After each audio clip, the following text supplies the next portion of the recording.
Entitlement at its finest. Getting higher in Colorado or getting high in Colorado? And how can you not see or hear something about Trump? That and some more.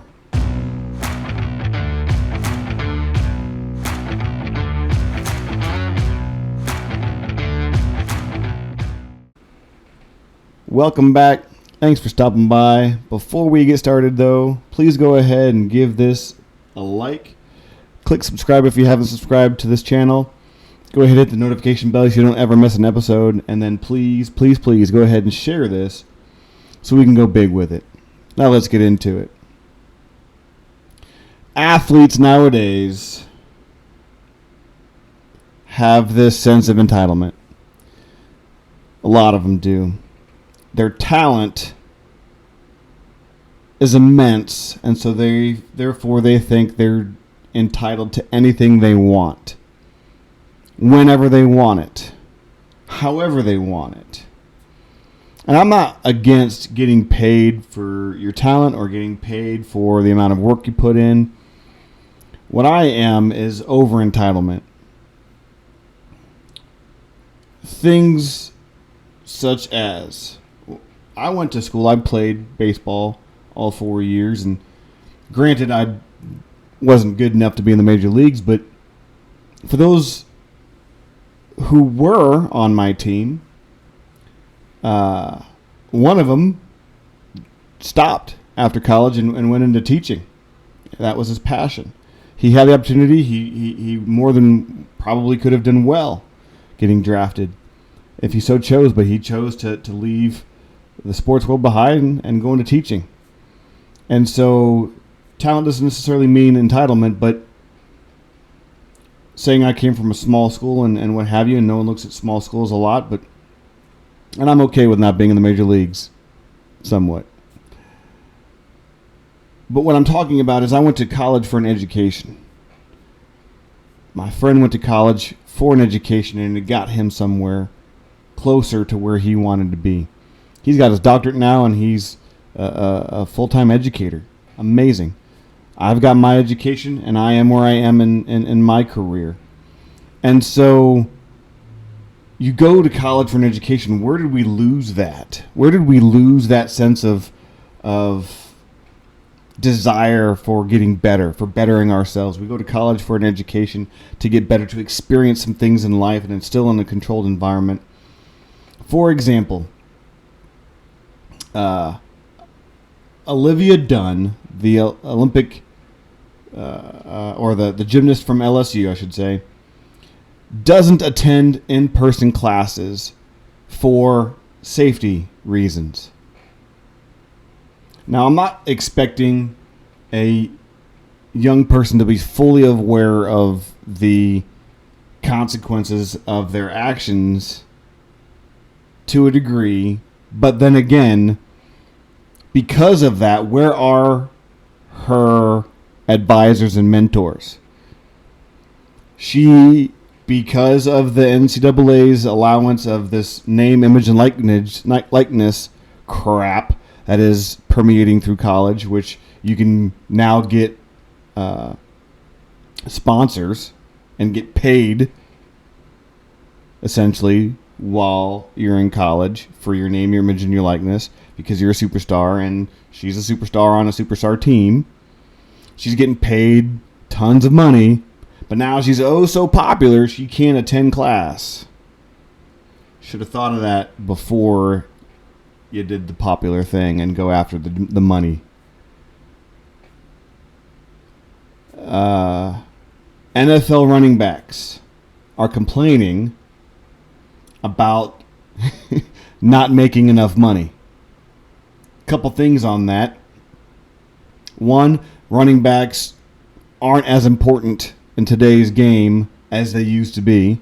1, 2, you made and agreed to a collective bargaining agreement. The NFL Players Association, who strong arms the NFL at every chance it gets, gave you a standard and now you're angry that you can't break that collective bargaining agreement you made? Sorry, tough cookies. You made the agreement. Stick with it. Nick Bosa of the San Francisco 49ers, a defensive end, a very good one, holding out to adjust his contract. Whatever happened to playing for love of the game? Oh, well, one injury could end their entire career. So what? So what? That's the chance you take. I don't care. That's the chance you take. Playing for the love of the game. You play to win championships.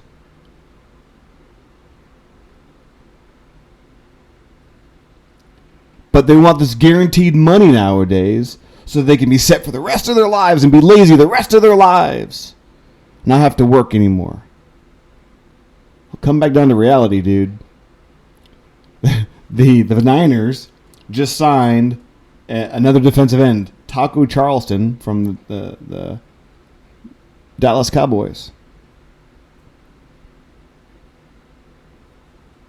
He's a great defensive end, Nick Bosa, but he's not totally irreplaceable. So make those decisions, man. Make those decisions. It's one of those things where it irks me when that entitlement goes too far. Get what you deserve, but do it the right way. Do it the right way. We all heard the complaints about Tom Brady. He's got 7 rings. He has the argument to be the GOAT in NFL realms. You can complain about Spygate and Noisegate and whatever, Deflategate, however you want it. He's got 7 rings. He's got 7 rings. Those, even if they were substantially true, those events of cheating, so to speak, if they were like blatantly true, not just conspiracy theory or hit and miss, even if they were 100% absolutely beyond a shadow of a doubt true, he still had to win all those other games other than the 3 or 4 you guys have issues with. 7 rings. The guy is amazing at quarterback. What did he do? He restructured his contract over and over and over again so he could bring in players that will help them win championships. And to prove it, he retired, came back, went to Tampa Bay, and won again. Patrick Mahomes has done that, has allowed room in his contract to move and done some things so they can retain other players that can help the Kansas City Chiefs win. While we have Nick Bosa, you're not paying me enough. Even though I agreed to this contract, you're not paying me enough. I want a new one. Because I'm a whiny baby. And I can't stick out my contract time and then bargain for another one at the end of the contract. Colorado. One of the cool things that I came across the other day was there is a school system in Colorado that went to school choice, and it led to higher scores and success. Let me read you off some of these differences. This is between the years 2007 and 2000, the class of 2022. So, Colorado ranked 34th in the nation for education, according to a report from CNBC. However, Denver Public School System, DPS, was in the bottom 10 districts for English, language arts, and math. At the time, DPS was Colorado's second largest district, and it has since become the largest. Now listen to these numbers. The 2006-2007 class, the DPS had a 39% high school graduation rate with a dropout rate of more than 10%. And so out of 73, almost 74,000 students, only about 1,300 did any good at college. In 2022, the class of 2022, here, are you sitting down? 76.5% graduation rate with a dropout rate of 3.8%. It comes in now at 21st place for education nationally, according to the 2023 report by CNBC. Amazing. School choice. The Denver Public Schools went to school choice, and so students got to move to where the schools were doing well. They shut down schools that weren't doing well and gave benefits to the schools that were. And so when you give people the choice, and teachers teach because they know they got to teach well to keep their jobs in order to do well, to get money for the schools, to do all those kind of things, they do so. And as a result, look at the jump in numbers.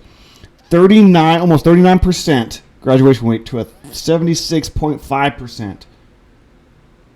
Greater than 10% dropout to a 3.8%.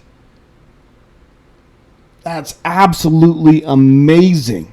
If that isn't a clear sign that we need school choice universally, I don't know what else could be a clearer sign.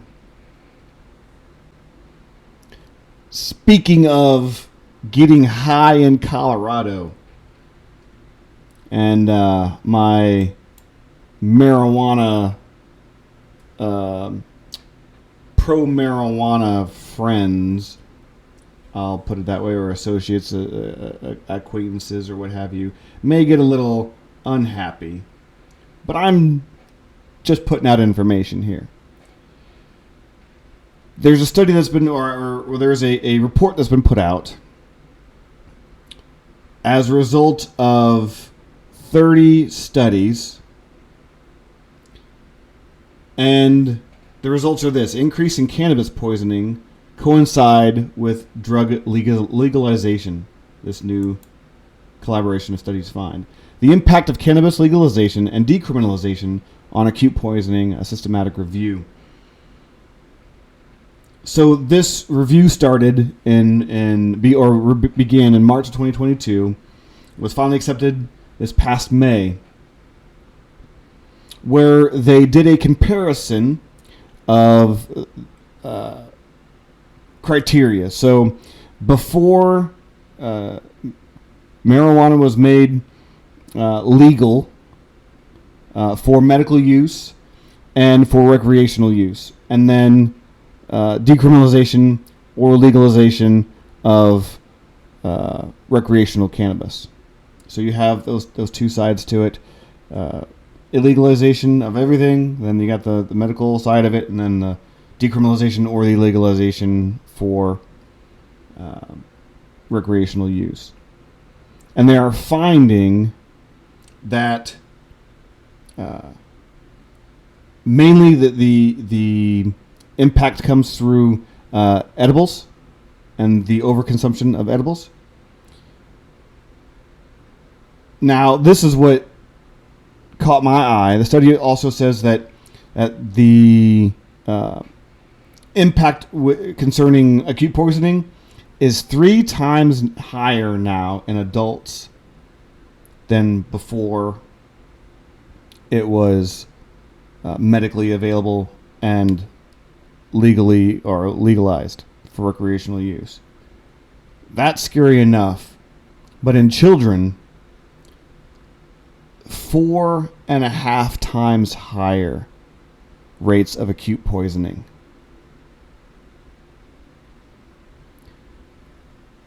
I understand choice. We all have a free will.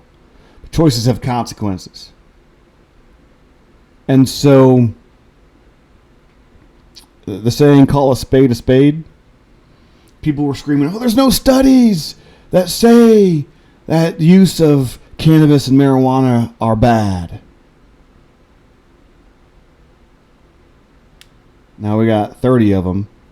The systematic review of it gives us the compiling of 30 studies that show a threefold increase in acute poisoning in adults, and 4.5 times increase in acute poisoning in children.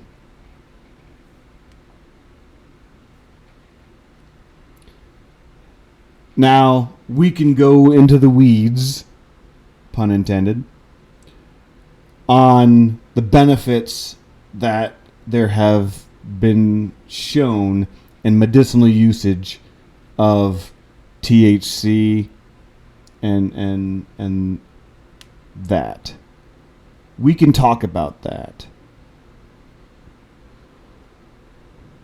But even so, I'm willing to go out there and talk with anybody about that. But even so, to give carte blanche to something to the point where there's a 3-fold increase in adults and 4.5-fold increase in the acute poisoning of individuals, adults and children, we have to at least pause and acknowledge that fact.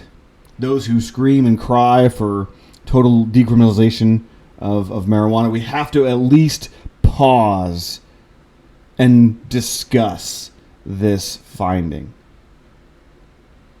You can't just dismiss it. 30 studies combined into the systematic review. And so we have to consider that. You have to consider that. And so that's all I ask, is at this point in time, is to consider it.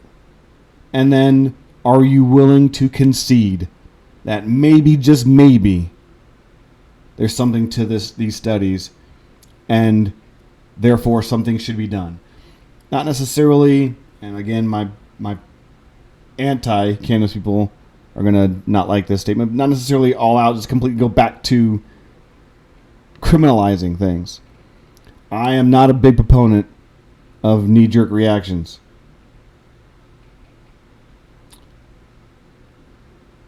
But if the knee-jerk reaction was first, kick it back, and then now let's loosen it up a little bit more.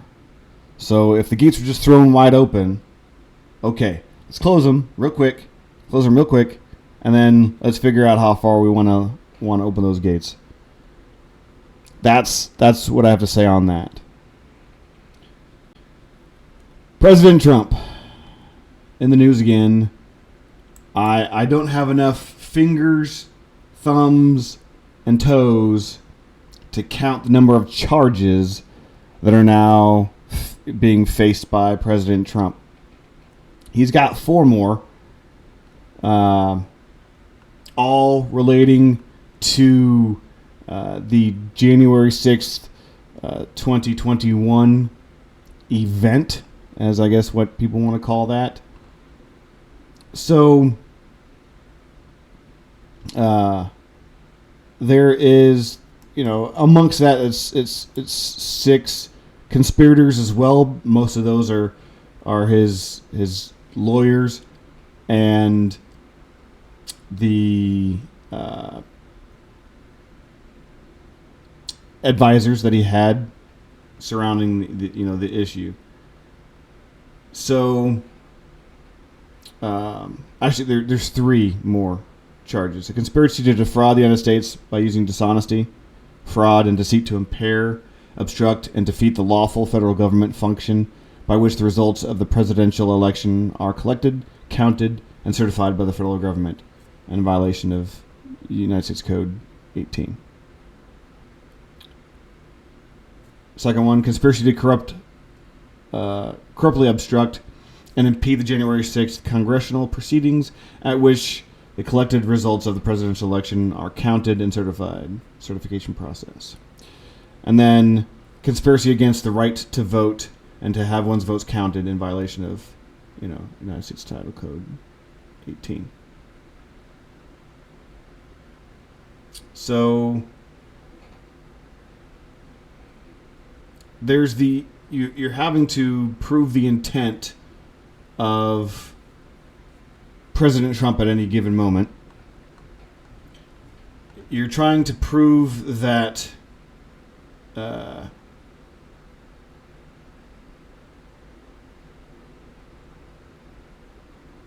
that he intended to disrupt or to overthrow a process. I find that very hard to believe, given the facts in the case. The fact that he tweeted out, "Hey, protest peacefully." He didn't say go into the Capitol building. He didn't say disrupt anything. He said protest peacefully. We're allotted that right. We're given that right. I mean, that's the First Amendment, the rights to peacefully assemble. And so when he called for that, you have to see that's what the intent was. When he says that he believes that the election was rigged, how is that a violation or obstruction or conspiracy or a fraud?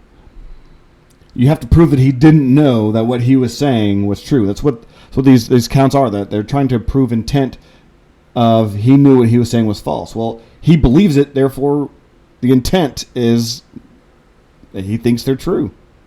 Whether or not you want to agree or disagree with the outcome of the 2020 election, we're not going there.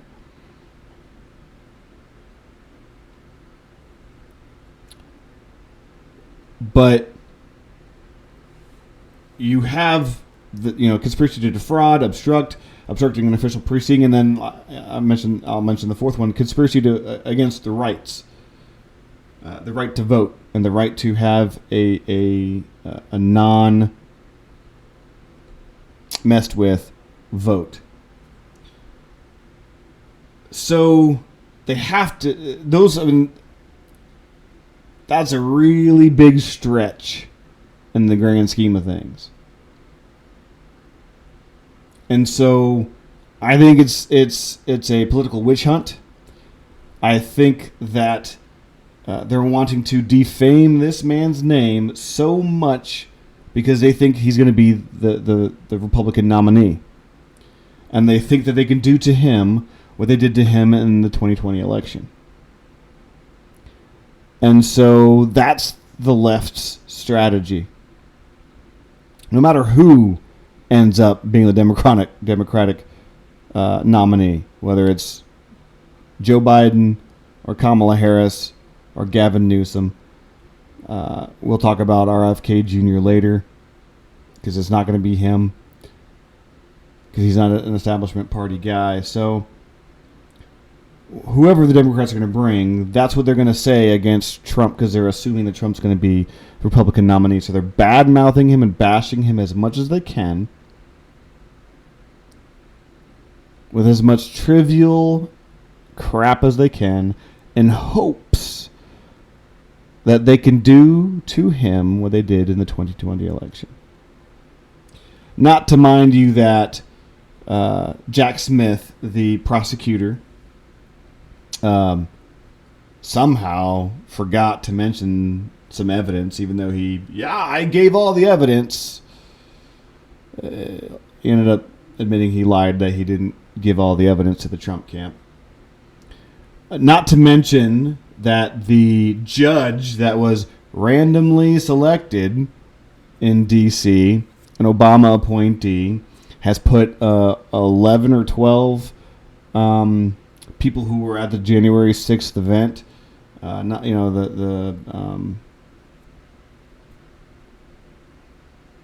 the swearing in event.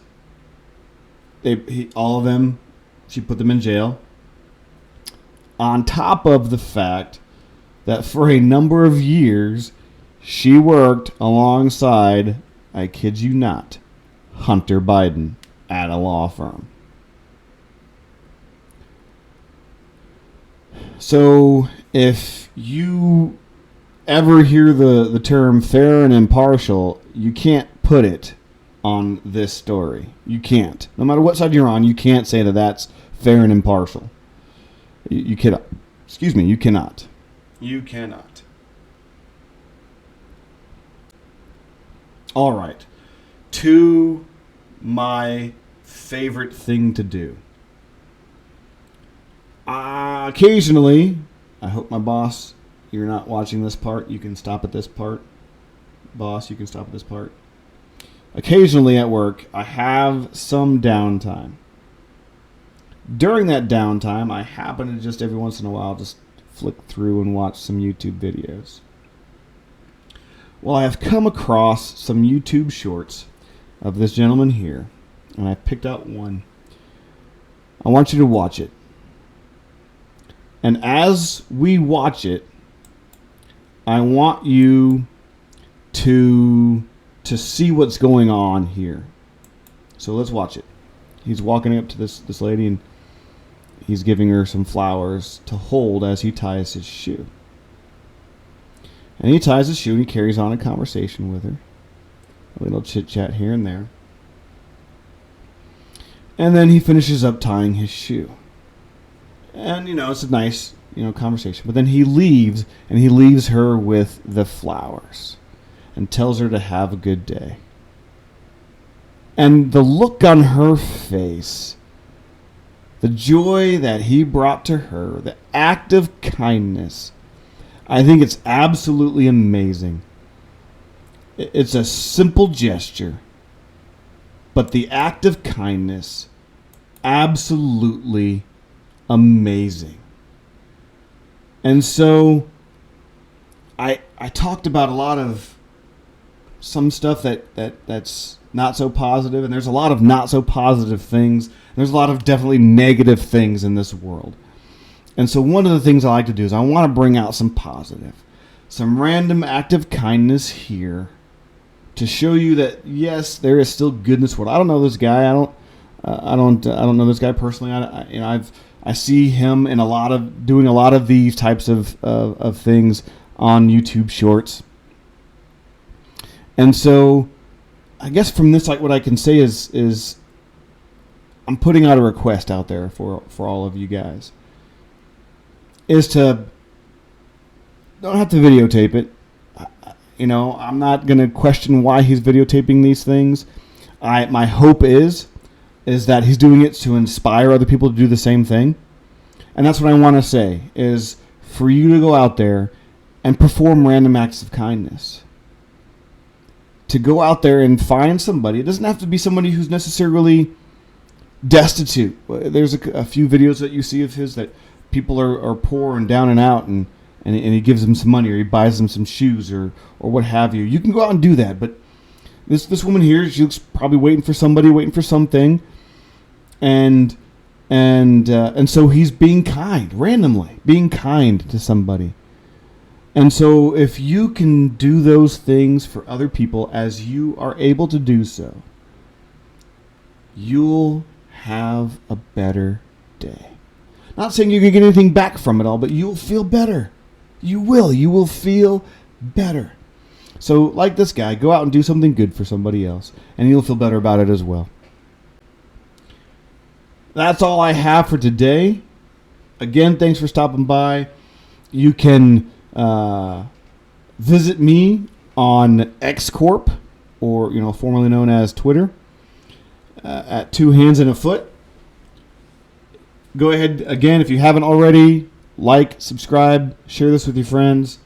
Have a great day, and I'll catch you on the flip side.